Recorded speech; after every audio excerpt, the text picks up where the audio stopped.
In Teil 2 kümmern wir uns um alle Einstellungsmöglichkeiten des SRD Ultimate Rigs von Swedish Rig Designs. Holt Teil 1 über den Lieferumfang und Zusammenbau nach, falls ihr diesen verpasst habt. Legt die Füße hoch und willkommen hier in meinem YouTube-Kanal.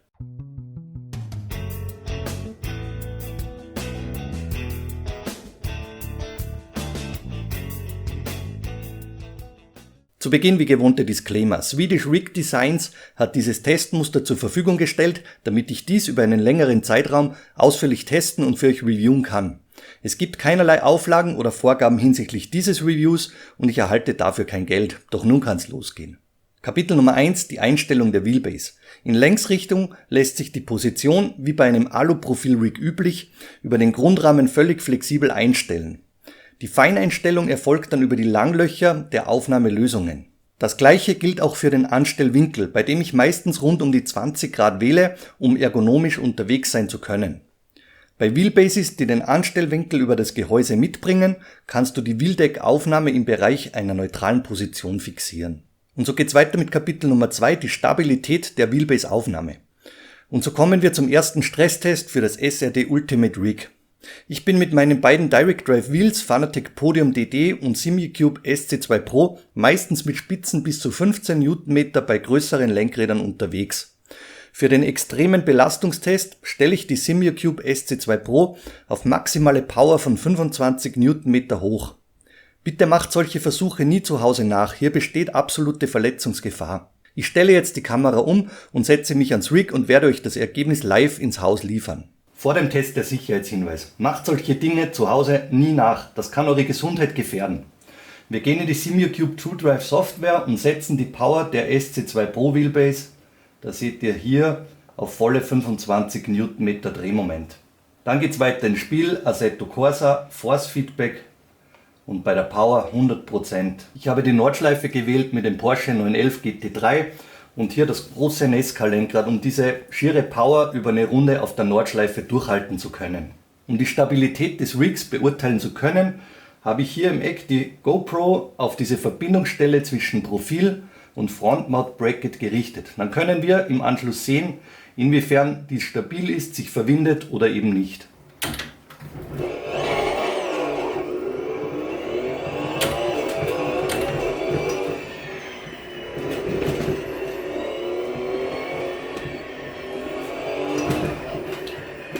Bei 25 Newtonmeter Drehmoment Spitzen, da müsst ihr so ein Lenkrad auch mit dieser Größe brutal festhalten und wenn möglich keinen Crash bauen, beziehungsweise dann sofort die Hände vom Rim nehmen.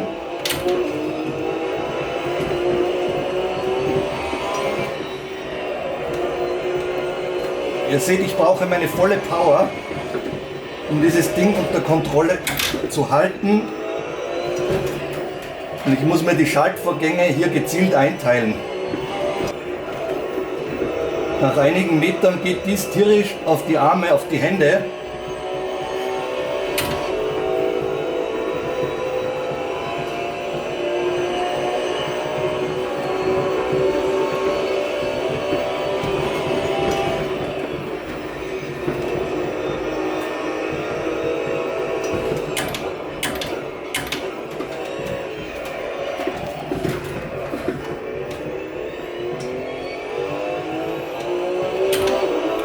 Und ich konzentriere mich jetzt aufs Fahren. Seht zu, dass ich so eine Runde konditionell hinbekomme. Und im Anschluss werten wir das Material der GoPro aus, um zu sehen, inwieweit das Rig standgehalten hat.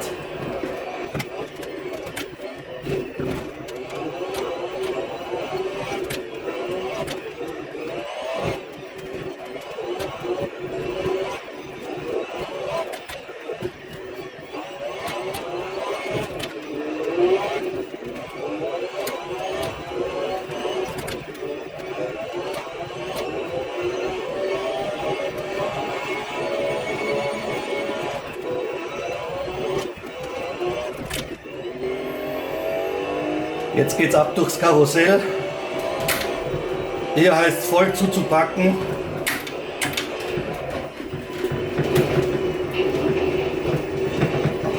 Alter Schwede.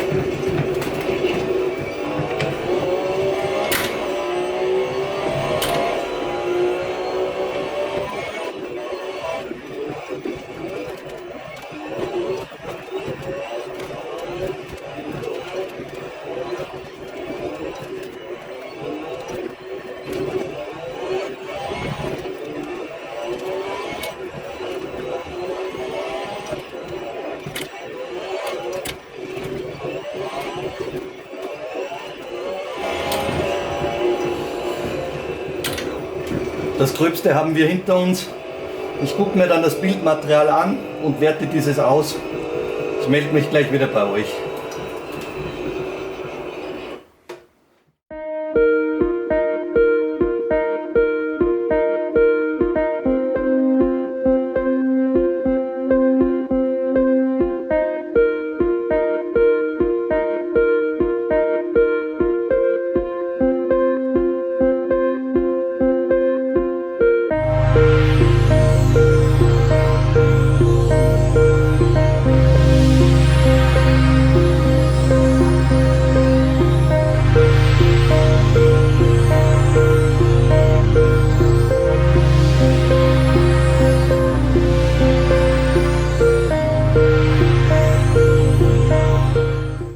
Kapitel Nummer 3, die Einstellung der Pedale. Ich verwende derzeit nur Simulation Pedale, wenn ich mit der Simucube SC2 Pro unterwegs bin.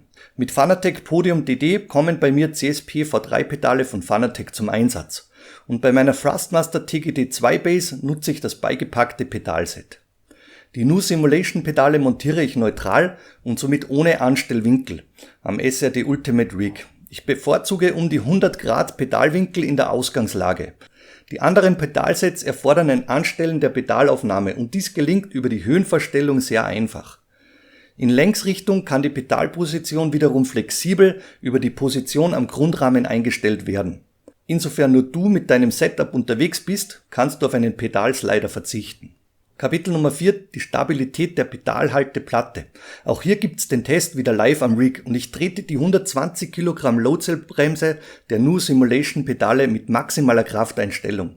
Über den Hebelweg am Pedal bleiben dann um die 80 Kilogramm Pedalkraft übrig. Beim Härtetest für die Pedale achten wir auf die Verbindungsstelle zwischen dem Rig und der Pedalaufnahme. Das heißt, die GoPro Cam ist genau auf diese Eckverbindung ausgerichtet. Und wir werden beobachten, wenn ich die Pedale voll trete, inwieweit sich diese Konstruktion irgendwie verwindet oder verbiegt. Ihr seht, ich trete jetzt mit meiner vollen Kraft in diese 120 Kilogramm Load-Cell-Pedale hinein. Das ist so ein Szenario, mit dem wollt ihr auf der Strecke nicht unterwegs sein. Und wenn ich mir diese Eckverbindung angucke, dann sehe ich im Eckbereich keinen Millimeter an Verwindung. Das heißt, ihr habt einen super knackigen Druckpunkt, egal mit welcher Load Cell Power ihr unterwegs seid, und müsst euch diesbezüglich keine Sorgen machen. Auch an diesem Eck über den Hebel, wo die ganze Konstruktion vorderseitig aufgenommen wurde, wenn ich diese Stelle hier beobachte, auch da sehe ich keinen Millimeter an Bewegung in dieser ganzen Aufnahmekonstruktion. Und weiter geht's mit Kapitel Nummer 5, die Einstellung des Sitzes. Der Sitz kann direkt über die Sitzkonsole mit den Profilen des SRD Ultimate verschraubt werden. Über die Querprofile sind der Variabilität deiner Sitzbreite keine Einschränkungen gegeben und du kannst somit jeden handelsüblichen Sitz mit dem SRD Ultimate verbauen. Die Montage gelingt sehr komfortabel über die Nutensteine und ich habe wie gewohnt zusätzlich Sitzschienen verbaut, um nach vorne und hinten gemütlich sliden zu können. Und so geht's weiter mit Kapitel Nummer 6, die Ergonomie und Sitzposition. Diesen Punkt haben wir schnell erledigt. Du kannst die Wheelbase-Aufnahme, Pedalbefestigung und auch Sitzaufnahme komplett getrennt voneinander einstellen. Und somit findet jeder und jede von 1,40 Meter bis 2,10 Meter Körpergröße die geeignete Sitzposition am SRD Ultimate vor. Ich habe vor ein paar Wochen ein Tutorial zum Thema Sitzposition hochgeladen. Guckt da mal bei Interesse rein, ich hänge euch den Link oben rechts mit bei. Und nun geht's weiter mit unserem Hauptkapitel, dem Rennstreckentest. Alle Bedienelemente sind, wie eben erwähnt, perfekt erreichbar. Das Rig bleibt auch bei hohen Belastungen extrem stabil und es sind keine Störgeräusche oder Knarzgeräusche vernehmbar. Der Motion-Einsatz lässt die Konstruktion völlig unbeeindruckt und die bereitgestellten Motion-Effekte, die kommen somit sehr transparent bei dir an. Die Stabilität der Wheelbase-Aufnahme vermittelt ebenso ein exaktes Gefühl der Kraftübertragung.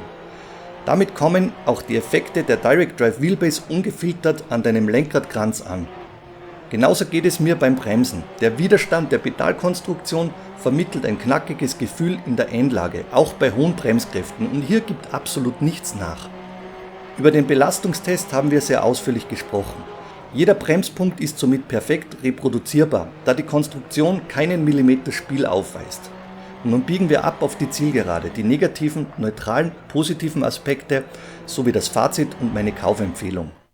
Kapitel Nummer 8, die Cons. Das vertikale Profil des Extended Arms hätte ich mir gerne ein paar Zentimeter länger gewünscht, um in der Höhe flexibler zu sein. In meinem Fall betreibe ich den sequentiellen Shifter gern auf Höhe der Wheelbase. Und hier wären 10 bis 15 cm zusätzliche Zentimeter in der Profillänge erforderlich. Wie gezeigt habe ich dies über ein eigenes Aluprofil bewerkstelligt. Kapitel Nummer 9, die neutralen Aspekte. Den Preis für das optionale Zubehör bewerte ich teuer, aber gerade noch neutral. Eine alternative Wheel-Mount-Lösung, die schlägt mit knapp 100 € inklusive Steuer zu Buche. Hier hätte ich gerne 80 bis 90 € inklusive Steuer als Maximum gesehen. Ein zweiter neutraler Aspekt ist subjektiv gelagert. Ich würde eine optional erhältliche schwarze Farbwahl bevorzugen. Derzeit bist du bei SRD auf Aluprofile im originalen silberfärbigen Aluminium-Look beschränkt. So kommen wir zu Kapitel Nummer 10, die Pros. Den Preis für das SRD Ultimate in der Grundausstattung von 568 € inklusive Steuer und Versand nach Deutschland finde ich sehr fair angesetzt. Hier muss man berücksichtigen, dass es sich um einen hochmassiven Grundrahmen mit 160 x 40 mm Aluprofilen handelt und Swedish Rig Designs auch nicht bei der Massivität der anderen Profile spart. Das Montagematerial ist über den Masten beigepackt und die Zusammenbauanleitungen sind sehr übersichtlich und einfach aufbereitet. Ein weiterer Pluspunkt ist die bereits bekannte Flexibilität der Profilkonstruktion. Hier gibt es eben keinerlei Einschränkungen in puncto Ergonomie und Einstellungsmöglichkeiten. Über die hochmassiven Eigenschaften und die somit perfekte Übertragung der Effekte von Motion oder Direct Drive Wheel und Pedalen haben wir bereits ausführlich gesprochen. Dies ist dann auch essentiell, wenn du an den Einsatz von Motion und Direct Drive Wheel ab 10 Nm Drehmoment denkst. Kommen wir zu Kapitel Nummer 11, das Fazit und die Kaufempfehlung. Swedish Rig Designs bietet mit dem SRD Ultimate ein preiswertes Rig in der Grundausstattung an, welches du bis zum Ende deiner Simracing-Karriere über viele Jahre nutzen kannst.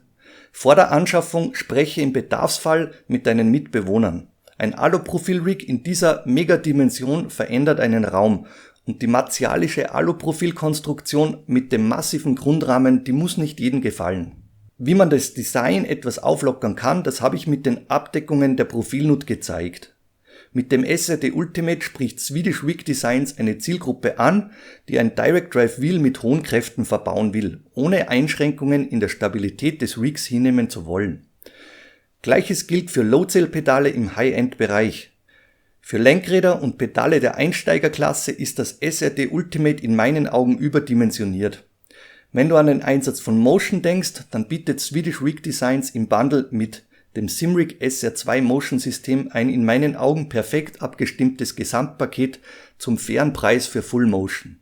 Vor dem Ausblick loggt euch bitte bei YouTube ein und sagt mir, wie euch die beiden Reviews zum SRD Ultimate Rig gefallen haben. Lasst gerne einen Like oder ein Abo da, das würde mich auf jeden Fall freuen. Und so kommen wir zu einem spannenden Ausblick. Weiter geht's mit einer großen Auswahl von Lenkradaufsätzen, mit denen ihr eure Logitech oder Thrustmaster Wheels modifizieren könnt. Ich stelle euch ein Produkt aus dem Hause Azelit Design vor und werde dies in gewohnter Art und Weise sehr ausführlich für euch reviewen. Und in Sachen Shifter gibt's neue Magnetics von Simracing Machines, die ich auf meinen Fanatec Wheels verbauen werde und ebenso für euch reviewen werde.